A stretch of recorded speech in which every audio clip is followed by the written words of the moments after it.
السلام علیکم. 2 منٹ نون نیم چوہان کے ساتھ حاضر. آج ذرا تاخیر ہو گئی ہے, باہر بہت بارش ہو رہی تھی. آپ ابھی بھی میں ادھر ایک شیڈ کے نیچے سے آ کر یہ ویلاگ کر رہا ہوں. کل ایک بڑی امپورٹنٹ ڈیولپمنٹ ہوئی تھی کہ کل ٹویٹر پر رحمان ملک نے بڑا بوسٹ کیا تھا کہ انہوں نے FATF سے ٹائم لے لیا ہے اور مدت میں ایکسٹینشن کا کہا ہے اور پاکستان کو گرے لسٹ سے نکالنے کا. کل ہی اتفاق سے, جیسا کہ میں نے شام کے ویلاگ میں کہا تھا, کہ میں نے بھی کل ہی FATF کو لکھا کہ پاکستان کو بلیک لسٹ کر دیا جائے. اور یہاں سلیپر سیلز چلتے ہیں دہشت گردوں کے, یہاں اشرافیہ نے ہر قسم کی گینگسٹرزم بدماشی رکھی ہوئی ہے. جیسا کہ میں نے آپ کو بتایا تھا, امریکہ بے شک پوری دنیا میں گند کروا رہا ہو, لیکن امریکہ اپنی دھرتی پر ذرہ برابر گند پھیلانے کی اجازت نہیں دیتا. آج مجھے کوئی صاحب ٹویٹر پہ کہہ رہے تھے کہ یہ سنتھیا ریچی 10 سال سے کہاں تھی. میں بڑا حیران ہوا کہ کیا یہ سوال زیادہ امپورٹنٹ ہے یا یہ امپورٹنٹ ہے کہ ویدر رحمان ملک نے اس کا ریپ کیا یا نہیں. یہ بالکل آپ دیکھیں, نیو یارک کی عدالت جو ہے وہاں جس نے کہ اس کو ایف بی آئی نے جو غزل میکسویل کو پکڑا ہوا ہے, جو ارب پتی ہے اور پوری دنیا خرید سکتی تھی, ملک ریاض سے بھی کوئی 100 گنا زیادہ پاورفل, اور وہ اس کو ٹارچر میں وہ رہ رہی ہے, ورسٹ ترین ٹارچر میں. اور اس پہ جو آفینس ہے وہ 1993 سے 96 تک کے اس کے کرائم ہے under age girls Jeffrey Epstein کو پرووائڈ کرنا. غزل نے تو یہ ڈیفینس میں نہیں دیا کہ جناب اس وقت ان کے پیرنٹس کدھر تھے, یہ تو کرائم بہت پرانا ہے. ہم بالکل ختم ہو چکے ہوئے ہیں. کل میرا اندازہ تھا کہ جو میں نے FATF کو درخواست دی ہے, اس چکر میں لوگ کوئی 1000 کے قریب مجھے ٹویٹر سے انفالو کر دیں گے, بٹ میں بہت خوش ہوا کہ صرف 5 کے قریب لوگوں نے مجھے انفالو کیا ہے. بنیادی طور پر میں ریپرزینٹ کر رہا ہوں ماسز کو, میں آواز بن رہا ہوں 22 کروڑ کی. ہمارے مفاد میں یہی ہے کہ یہ ملک بلیک لسٹ ہو جائے, ہمارے مفاد میں یہی ہے کہ پاکستان پر ایران جیسی سینکشنز لگ جائیں تاکہ یہ جو اشرافیہ 1 لاکھ ہے اس کا جینا حرام ہو جائے, سب لوگ اپنی پینٹوں میں آ جائیں. یہ بہت ضروری بات ہے. یہ مصنوعی آرٹیفیشل قرضوں کا ٹیکہ لگایا ہوا ہے جناب صاحب, IMF کا, ورلڈ بینک کا. یہ پچھلے سال انہوں نے جا کے فیض حمید اور جنرل باجوہ نے یقین دہانی کروائی تھی کہ جناب اب کوئی دہشت گردی نہیں ہوگی, ہم حافظ سعید کو بھی گرفتار کر رہے ہیں اور ہم آپ کے ساتھ ہیں, آپ ہمارے مائی باپ ہیں.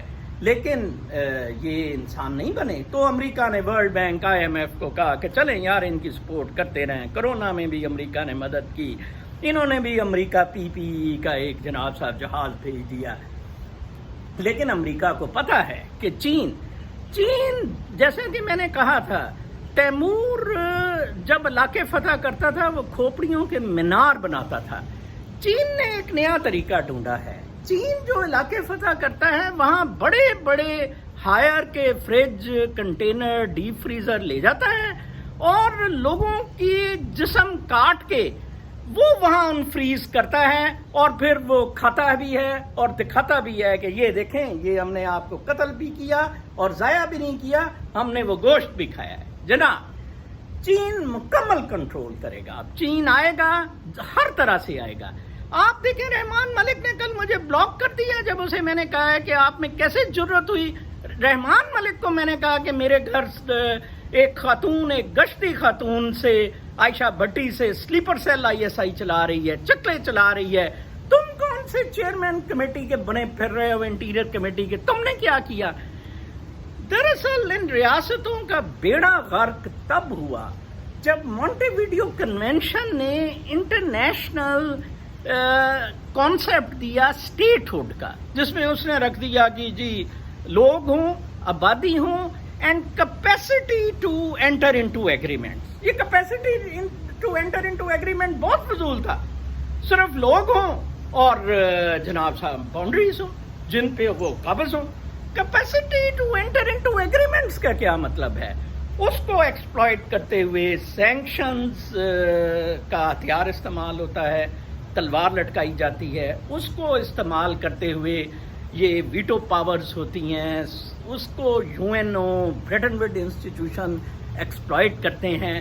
خدا را ان چیزوں سے باہر نکل آئیں، بالکل باہر نکل آئیں. معاملات انسانی ارتقاء کی طرف جا رہے ہیں، جیسا کہ میں نے آپ کو کہا تھا.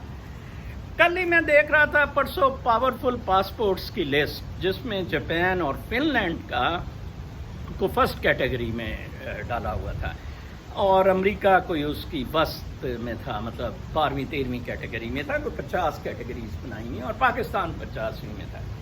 میں سمجھتا ہوں جو بیچ والی کیٹیگریز میں ملک ہیں امریکہ جیسے، وہ بہت اچھے ہیں، وہ ایکچولی ارتقاء میں ہیں. جو ٹاپ کیٹیگری میں ہیں وہ اسٹیگننٹ ہو گئے ہیں، جو لوور کیٹیگریز میں ہو گئے ہیں وہ انتشار کا شکار ہیں. آپ جب تک انتشار کا شکار رہتے ہیں تو آپ ایوالو نہیں کر سکتے، آپ ٹوٹ پھوٹ کا شکار ہوتے ہیں. ممکن ہے اگر کوئی انقلابی معاملات چلیں، آگے بڑھیں، اسٹیٹس کو توڑا جائے تو شاید اس طرح کا معاملہ ہو جائے.